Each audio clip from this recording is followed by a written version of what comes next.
नमस्कार दोस्तों, OCA network में आपका स्वागत है। मैं हूं ओमकार चौधरी। संघ प्रमुख मोहन भागवत थे मुंबई में और खास तौर से जैन जी के एक प्रोग्राम में थे और जैन जी के बारे में उनका जो कुल मिलाकर के आकलन था, वो उससे अलग बिल्कुल नहीं है जो प्रधानमंत्री नरेंद्र मोदी का रहा है आमतौर पर। वो यूथ के साथ कितना कनेक्ट रहते हैं, वो चाहे मन की बात हो, चाहे हमारे स्पोर्ट्स पर्सन की उपलब्धियों के समय उनको प्रधानमंत्री आवास में बुला करके बातचीत करने, उनको प्रोत्साहित करने या फिर अलग-अलग यूथ के कार्यक्रम हो, उनको योग से जोड़ना, तमाम दूसरी गतिविधियों से जोड़ना, परीक्षा की तैयारी के सिलसिले में भी अक्सर वो कार्यक्रम करते हैं और उनको सलाह देते हैं।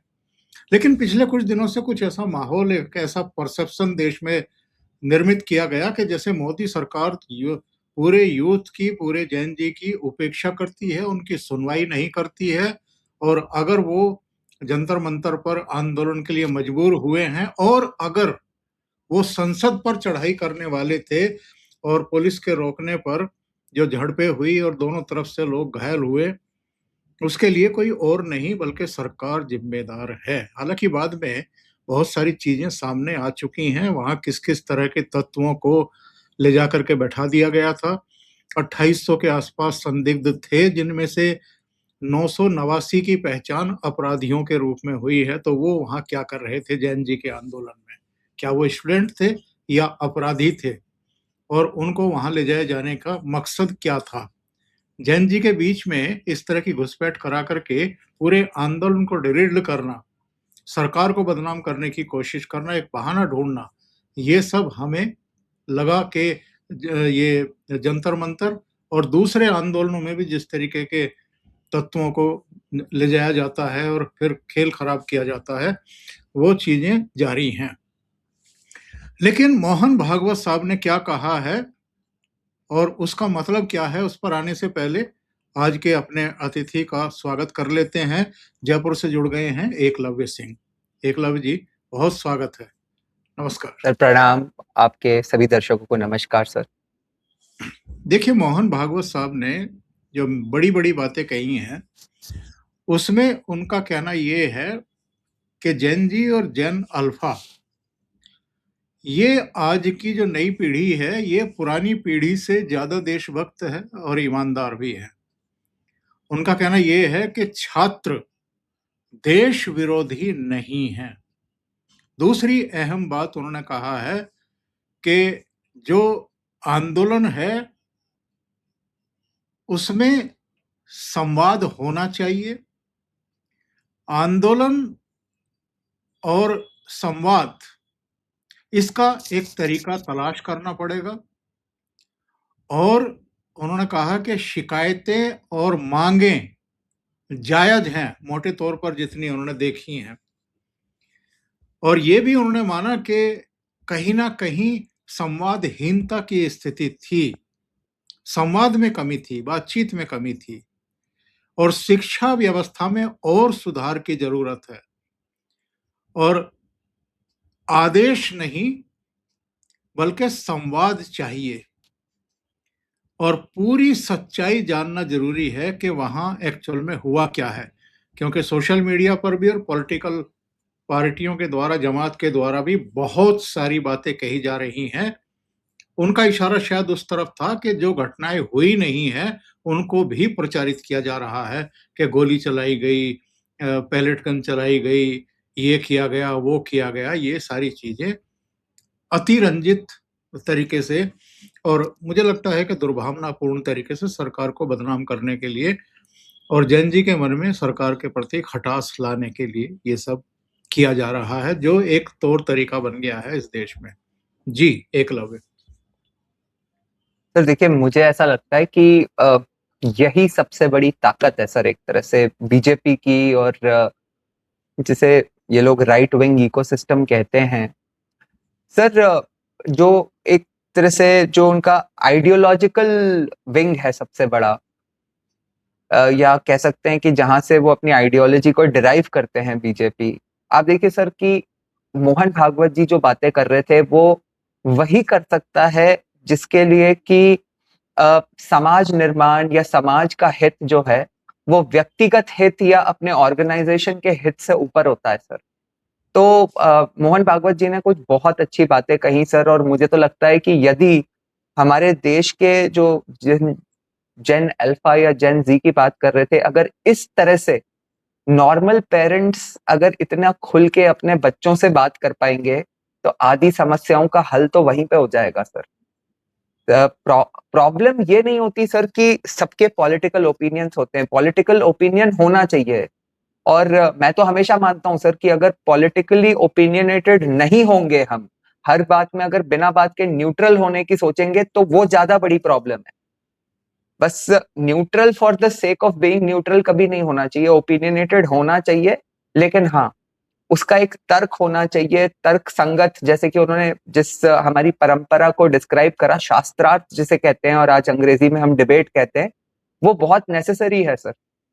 सर देखिए जो एक समस्या आती है, मुझे लगता है कि उन्होंने एक बात और कही सर कि जब वो जेनजी की आयु में होते थे तो, और इनफैक्ट सर मैं तो कहूंगा कि मतलब हम लोग भी जो हैं सर, हम मिलीनियल्स की कैटेगरी में आते हैं, हमारे में भी सर एक था सर कि उस समय सोशल मीडिया का, जब हम लोग ग्रो अप कर रहे थे, स्कूल कॉलेज की एज में थे, तो सोशल मीडिया का सर वो इम्पैक्ट नहीं था।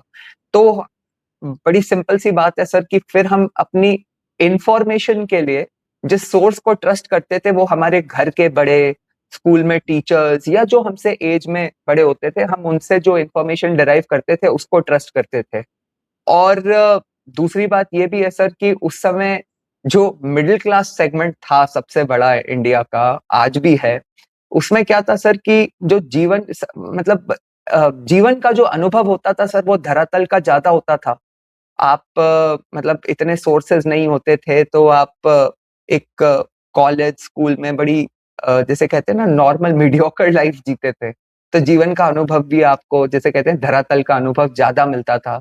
आज सर एक थोड़ी सी समस्या क्या हो जाती है सर कि जो सोशल मीडिया की वजह से, टर्म क्या कहूँ सर, हाँ एक्सपोजर सर, तो जो एक्सपोजर है वो तो बहुत ज्यादा है, लेकिन सर एक्सपीरियंस की थोड़ी कमी होती है सर।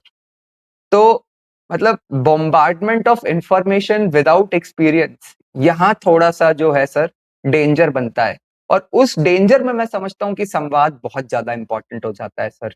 और देखिए सर सोशल मीडिया के ही जमाने में, या आप जेन जी का या जेन अल्फा का जमाना कह लो, तो इसमें ये बॉम्बार्डमेंट ऑफ इंफॉर्मेशन क्यों डेंजरस थोड़ी सी होती है कि जैसे कि हम पहले भी इसकी बात करते रहे, अटेंशन स्पैन कम होता है सर।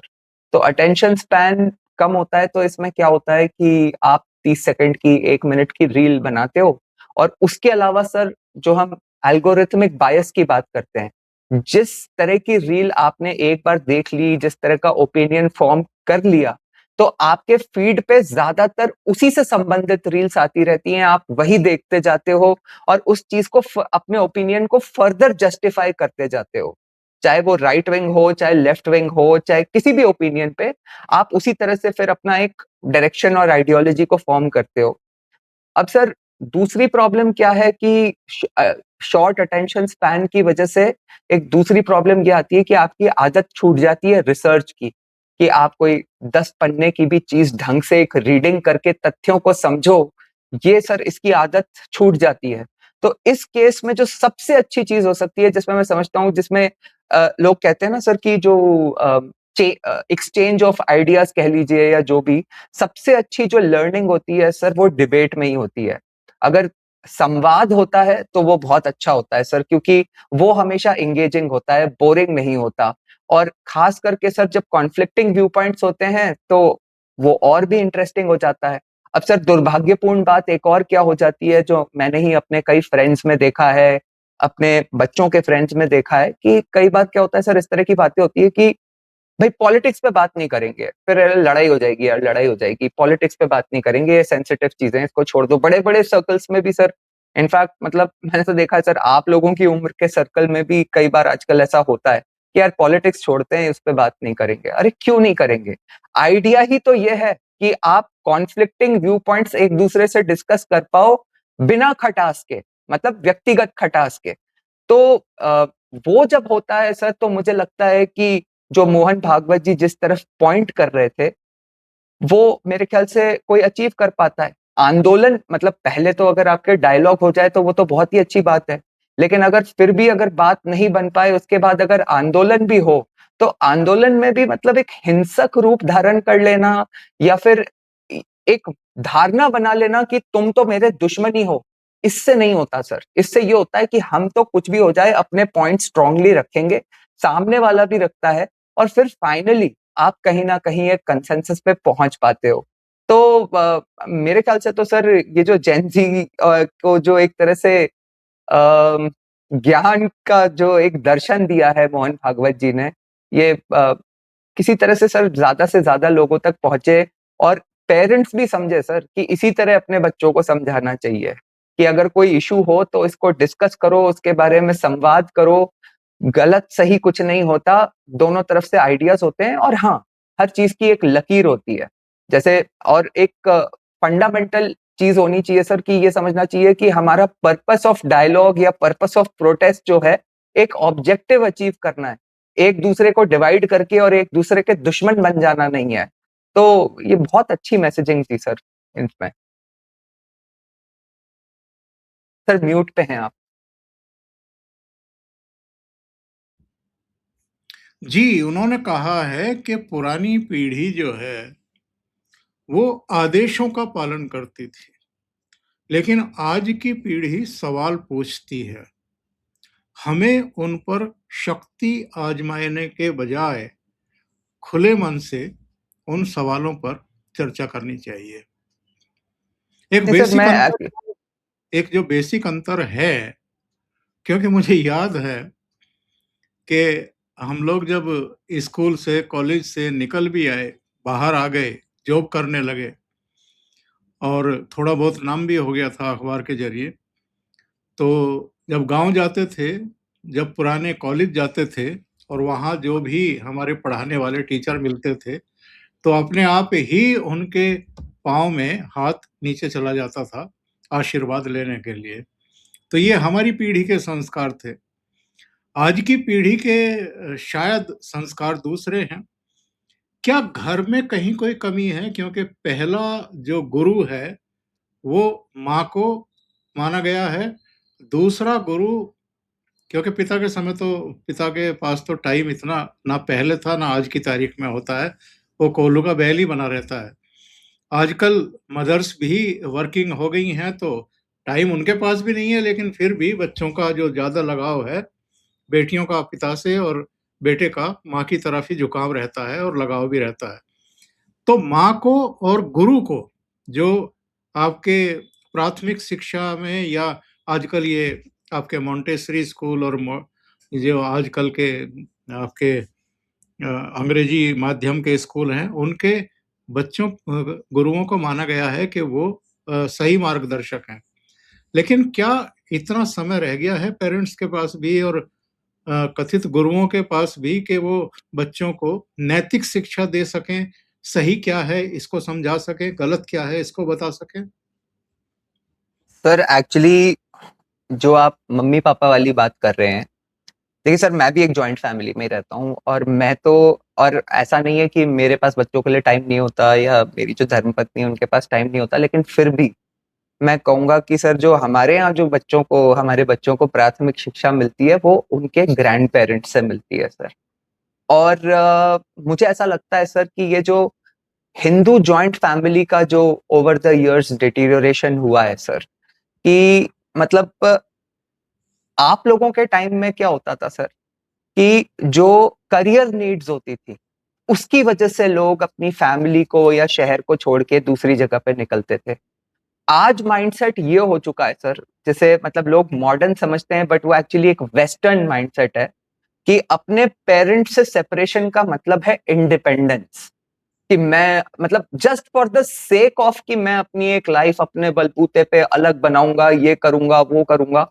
तो उसके लिए बस एक जॉइंट फैमिली सिस्टम से अलग हो जाना, क्योंकि सर मैं आपको बताऊं, मैं ऐसे मेरे बहुत सारे मित्र भी हैं सर, जिनके पेरेंट्स यहीं जयपुर में रहते हैं, लेकिन फिर भी वो अलग घर में रहते हैं। और जयपुर में तो सर ऐसा तो है नहीं ना कि आपको कोई दिल्ली में और गुड़गांव में और नोएडा में दूर दूर रह रहे हो कि आप साथ में मैनेज नहीं कर सकते। यहाँ तो सिर्फ मतलब आप इसीलिए रह रहे हो कि साथ में रहना नहीं चाहते, और तो कोई कारण हो ही नहीं सकता। और सर देखिए, बड़ी इंटरेस्टिंग बात ये होती है कि ये ना बच्चों के लिए ही जो ग्रैंड पेरेंट्स की शिक्षा होती है वो ही सिर्फ इम्पोर्टेंट नहीं होती। हमें जो शिक्षा मिलती है सर पेरेंटिंग के लिए, वो भी एक बड़ा इंटरेस्टिंग दृष्टिकोण होता है सर। क्योंकि अब सर हम तो एक तरह से अपने पेरेंट्स जितना अनुभव थोड़ी रखते हैं, तो गलतियां करते हैं। तो जब गलतियां करते हैं पेरेंटिंग में, तो हम मतलब जो भी अपने जॉइंट फैमिली के एक संस्कार रहे हैं, जब पेरेंट्स कुछ समझाते हैं या बोलते हैं तो उसको हम सीखते हैं, समझते हैं कि वो क्यों कह रहे हैं। और मतलब एक बड़ी छोटी सी बात बताऊं सर, कि मेरी बेटी ने एक बड़ी कोई इर्रेशनल सी बात बोली कभी, तो मैंने उसको बस ऐसे ही मतलब थोड़ा कर दिया, अरे क्या फालतू की बात कर रही हो, ऐसे बोला मैंने बस। तो मेरे फादर भी वहीं पास में ही थे, तो उन्होंने उस समय तो मुझे नहीं बोला, लेकिन बाद में बोला कि भाई तुमने उससे ये पूछा कि वो ऐसा क्यों बोल रही है, या तुमने ये जानने की कोशिश करी? भाई उसे किसी ने मतलब she must have acquired this information from somewhere, इसलिए उसने पूछा होगा। अब ये कह के तुमने डिसमिस कर दिया कि ये तो फालतू की बात है। अब उसे पता, जब अगर उससे डिस्कस करते तो उसे पता भी चलता कि भाई ये फालतू की बात क्यों है। तो सर अपने मतलब आप लोगों की पीढ़ी में जो एक जॉइंट फैमिली सिस्टम में जो एक डायलॉग या संवाद हुआ करता था पूरी फैमिली में, मतलब उसमें चाहे चाचा, मामा, अपने मामी, चाची, छोटा भाई, बड़ा भाई, हर लोगों से सर एक अलग लेवल का रिश्ता हुआ करता था। और जो एक जिसे कहते हैं ना सर कि एक एक्सपीरियंस या अनुभव का जो एक वो बहुत उसमें रिचनेस थी सर। कोई चीज जो आपको शायद ये भी होता था कि कुछ ऐसे रिश्ते होते हैं जिसमें वो गरिमा या संस्कार की बात से उतना आप खुल के बात नहीं कर पाते, तो वो आपको किसी बड़ी मम्मी से वो ज्ञान मिल जाता था। तो ये चीज सर मुझे लगता है एक बहुत मिसिंग है आज के कल्चर में। और जो जिसके बारे में आप कह रहे थे सर, जो मोहन भागवत जी ने कही, वो भी सर बहुत ज्यादा इम्पोर्टेंट है कि ज्यादा देशभक्ति और ये वाली बात तो सर मुझे पता नहीं, लेकिन मैं ये जरूर जो उन्होंने कहा कि पहले की पीढ़ी में ऐसा होता था और अब जो है वो क्वेश्चन करते हैं, वो क्वेश्चन इसीलिए करते हैं सर क्योंकि उनका जो इंफॉर्मेशन एक्सपोजर है वो बहुत ज्यादा है। वो बाहर निकलते हैं और सर आजकल छोटे-छोटे बच्चों के पास, किसी के पास मोबाइल होता है, किसी के पास टैब होता है। वो भी पता नहीं अपनी इन्फॉर्मेशन सोर्स उनके पास कहाँ से आ रही है। वो बाहर जाके उनका अपने फ्रेंड से जिस तरह का एक्सपोज़र होता है, वो उनको क्या बता रहा है, वो स्कूल में क्या देख के आ रहे हैं। हमारे पीढ़ी तक भी सर लाइफ बड़ी सिंपल थी। आप स्कूल गए, वहाँ पे पढ़ाई-लिखाई करी, आउटडोर गेम्स खेले, घर आ गए, तो घर में भी फिर वापस आके खाना-वाना खा के बाहर खेलने निकल गए। शाम को 7-8 बजे पेरेंट्स से डाँट पड़ती थी कि भई अब सोने का टाइम हो रहा है, तो घर पे आके सो गए, अगले दिन वापस वही दिनचर्या। आज सर एक्सपोज़र और एक्सपीरियंस बहुत अलग लेवल का है। और इसमें सर कोई डाउट नहीं है कि मैच्योरिटी तो जो है जीवन को हैंडल करने की, वो धीरे-धीरे सर अनुभव के साथ ही आती है। तो जब तक वो अनुभव आती है, आना चाहिए, उसमें सर वो पेरेंट्स का बहुत बड़ा रोल हो जाता है। और सर एक बात मैं इसमें और पॉइंट आउट करना चाहूँगा पर्टिकुलरली कि सर देखिए, मैंने देखा है सर कि हमारे पेरेंटिंग में एक जो हमारे मतलब मिलेनियल्स की जो पेरेंटिंग है, उसमें एक जो बहुत बड़ी समस्या है सर कहीं न कहीं, मतलब मैंने सोचा था सर कि ये इम्प्रूव करेगा समय के साथ। क्योंकि आप लोगों के समय तो सर फिर भी मतलब इंडिया में करियर ऑप्शंस बहुत कम होते थे। तो लोगों का ये रहता था, बेटा पढ़ो, लिखो, ये सब करो, बहुत ज़रूरी है, डॉक्टर, इंजीनियर या ये बनना है, नहीं तो लाइफ कैसे चलेगी। और सर आप लोगों के टाइम में मतलब मैंने अपने पेरेंट्स को देखा सर, उनकी लायबिलिटीज़ भी इतनी होती थी कि अगर परिवार में कोई सक्सेसफुल हो गया, तो जितने लोग अनसक्सेसफुल रह गए या उतने सक्सेसफुल नहीं हो पाए, उन सबकी ज़िम्मेदारी उनके ऊपर आ जाती थी। आज तो सर हमारे टाइम में मतलब अपने अलावा आपको किसी को सँभालना ही नहीं है। फिर भी बोझ अपने ऊपर ऐसा दिखाते हैं हम लोग जैसे कि पूरी धरती का बोझ हमारे ऊपर ही है। और उसके बाद भी सर कि मतलब अ, पहले सर 10,000 रुपए में भी लोग इतना जीवन अपना आराम से काटते थे। आज लाखों में कमाते हैं तो भी कैसे कि भाई ज़िंदगी कैसे चलेगी, बच्चों का एजुकेशन कैसे होगा, ये क्या होगा, वो क्या होगा। तो सर कहीं न कहीं मतलब ये बड़ा समझने की आवश्यकता है कि अल्टीमेटली आप अपने बच्चों को भी, क्योंकि बच्चों को माध्यम बना रहे हैं सर लोग कॉम्पीट करने का। मतलब अब तो अगर आपके ऊपर वो डिलेमा और प्रेशर है ही नहीं, तो आप बच्चों को खुला डायलॉग, खुले तरीके से मतलब एक्सचेंज ऑफ आइडियाज तो करने दो, अपने हिसाब से जीवन चलाने दो। अभी भी सर मैं देखता हूँ कि पेरेंट्स आपस में कॉम्पीट करते हैं कि मेरे बच्चे के इतने मार्क्स आए, मेरे बच्चे ने इसमें ये कर लिया। सोशल मीडिया में अपने बच्चों के बारे में पोस्ट करते हैं कि उसने ये करा है। मतलब आजकल सर हार जीत का कोई कॉन्सेप्ट ही नहीं रह गया है। हमारे टाइम में तो वो पूरी क्लास में सर एक बच्चे को कोई फर्स्ट प्राइज मिल जाता था तो वही विनर होता था सर। आज के स्कूलों में हर बच्चे के लिए एक एक कुछ ना कुछ एक अलग अवार्ड दिया जाता है ताकि वो भी सेटिस्फाई हो जाए और पेरेंट्स भी सेटिस्फाई हो जाए। बर्थडे पार्टीज लोग बच्चों की ऐसी करते हैं सर कि मतलब अपने टाइम में ऐसी शादियां भी नहीं होती थी। तो सर ये सारी चीजें हैं जो बहुत आज की सर ये जेन जी की प्रॉब्लम मैं ज्यादा उससे भी ज्यादा जो मानता हूँ वो हमारी मिलीनियल्स की जो पेरेंटिंग की प्रॉब्लम है वो ज्यादा ज्यादा बड़ी प्रॉब्लम है सर।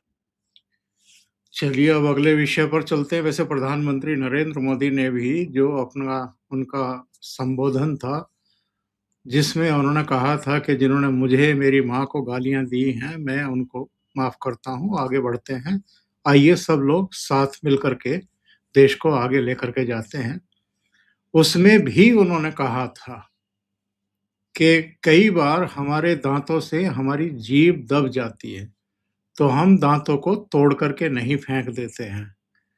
तो उन्होंने एक उदाहरण देकर के संकेतों में बहुत कुछ कह दिया था और लगभग उसी भाव के साथ जैसे बच्चे घर का एक बड़ा बुजुर्ग होता है, दादा होता है, उसी तरह बैठ कर के आज मोहन भागवत ने भी इन बच्चों को संभालने की पूरी कोशिश की है।